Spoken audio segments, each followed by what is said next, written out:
ఇప్పటి వరకు మనం ఎన్నో రకాల మానభంగాల గురించి వింటూనే ఉన్నాం. కానీ ఈ వీడియోలో మనం తెలుసుకోబోయే విషయం బహుశా ఇప్పటి వరకు విని ఉండకపోవచ్చు. బావిలో కప్పల్లా అదే ప్రపంచమని బతికేసే వాళ్ళకి మన దేశంలో ఏ సంఘటన జరిగినా అది కేవలం మన దగ్గరే జరుగుతుంది అనుకోవడం పొరపాటే.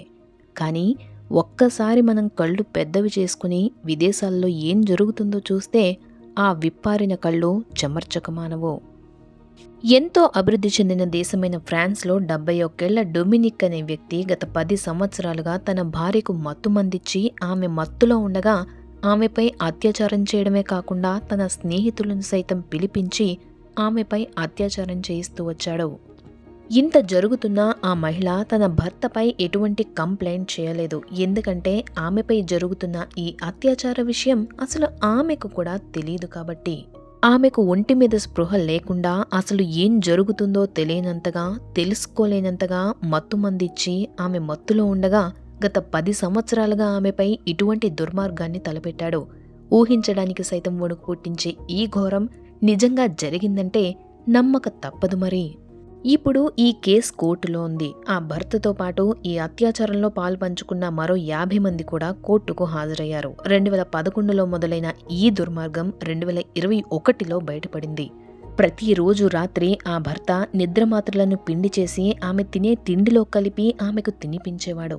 ఈ నిద్రమాత్రల వలన ఆమె డీప్ స్లీప్లోకి వెళ్ళిపోయేది. ఎంతగా అంటే కోమాలో ఉండే పేషెంట్ ఎంత అపస్మారకంగా ఉంటారో అంతటి స్థితికి ఆమె చేరుకున్న తర్వాత ఆ భర్త ఆమెను రేప్ చేసి అక్కడితో ఆగకుండా ఆ తర్వాత ఆన్లైన్లో తన ఫ్రెండ్స్కి కాల్ చేసి ఇంటికి పిలిపించి మరీ వాళ్లతో కూడా ఆమెపై అత్యాచారం చేయించేవాడు.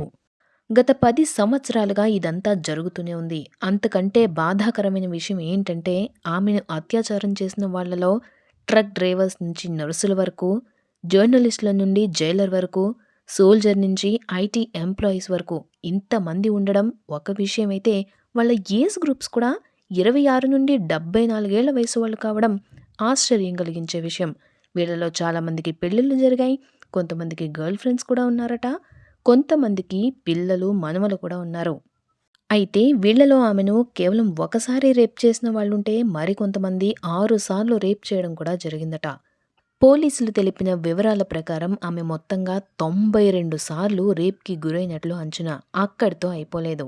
ఆమె భర్త వీటన్నింటినీ వీడియోస్, ఫొటోస్ రూపంలో చిత్రీకరించి సేఫ్గా దాచిపెట్టాడట. ఆ భర్త ఎంత నీచుడంటే తన భార్యని రేప్ చేయడానికి వచ్చిన వాళ్ళకి చేతులు వేడి నీళ్లతో కడుక్కోవాలని సలహాలు కూడా ఇచ్చేవాడట. ఎందుకంటే చల్లటి చేతి స్పర్శ ఆమె గుర్తుపట్టి స్పృహలోనికి రాకుండా ఉండాలి అని. అయితే 10 సంవత్సరాలుగా జరుగుతున్న ఈ అరాచకానికి ఆమె బరువు తగ్గిపోవడం, జుట్టు ఊడిపోవడం లాంటివి కూడా జరిగినప్పటికీ ఆమె రోజులు కూడా మర్చిపోవడంతో మిగిలిన కుటుంబ సభ్యులు ఆమెకు మతిమరుపు వచ్చి ఉంటుందని భావించారట. బహుశా అలసట వలన కూడా ఇలా జరిగి ఉండవచ్చని భర్త చెప్పిన మాటలు ఆమె గుడ్డిగా నమ్మింది. కారణం వాళ్ళది 50 ఏళ్ల బంధం మరి. ఆమెకు 18 ఏళ్ళు ఉన్నప్పటి నుండి అతడే తన జీవితం అనుకుందామే. తన భర్తను గుడ్డిగా నమ్మడంలో ఆశ్చర్యమేముంది? విచిత్రం కూడా ఏం లేదు కదా. అయితే ఎంతటి మోసమైనా ఏదో ఒక రోజు బయటపడుతుంది. 2020లో ఆమెకు పోలీసుల నుండి వచ్చిన ఒక ఫోన్ కాల్ ఈ మొత్తం బండారాన్ని బయటపెట్టింది. తన భర్త ఒక గ్రోసరీ స్టోర్లో అమ్మాయిలను అసభ్యకరంగా ఫొటోస్ తీస్తున్న కారణంగా ఆయనను అరెస్ట్ చేశామని, ఒకసారి స్టేషన్కి రావాలని పోలీసులు చెప్పడంతో ఆమె పోలీస్ స్టేషన్కి వెళ్ళింది. అయితే అక్కడ ఆమెకు ఒక ఊహించని షాక్ సిద్ధంగా ఉంది. ఆయనను అరెస్ట్ చేసిన పోలీసులు cell phone and other devices check చేసినప్పుడు ఈమె వీడియోస్ వాళ్లకు కనిపించాయి. ఆ ఫొటోస్ మరియు వీడియోల్లో ఆమె స్పృహలో లేకపోవడం చూసి ఇన్వెస్టిగేట్ చేసిన పోలీసులు మొత్తం విషయాన్ని బట్టబయలు చేశారు.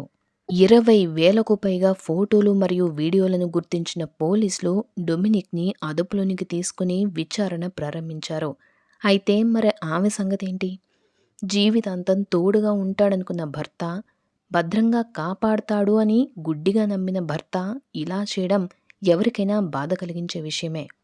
ఆమె అతనికి విడాకులైతే ఇచ్చింది కానీ ఆమె బాధకు అది ఎటువంటి న్యాయం చేయదు కదా. అతనికి కోర్టు 20 సంవత్సరాల వరకు శిక్ష విధించవచ్చని అంటున్నారు. అసలు ఈ 20 సంవత్సరాల శిక్ష ఆమెకు జరిగిన అన్యాయానికి ఎంతవరకు న్యాయం చేస్తుంది? ఇంత చేసిన అతను కేవలం 20 ఏళ్ల జైలు శిక్షతో తప్పించుకుంటాడు. మరి ఆమె ఘోష ఎవరికర్థమవుతుంది? ప్రస్తుత సమాజంలో ఎంతో కొంత విలువలు ఉన్న ఆచారం పెళ్లి.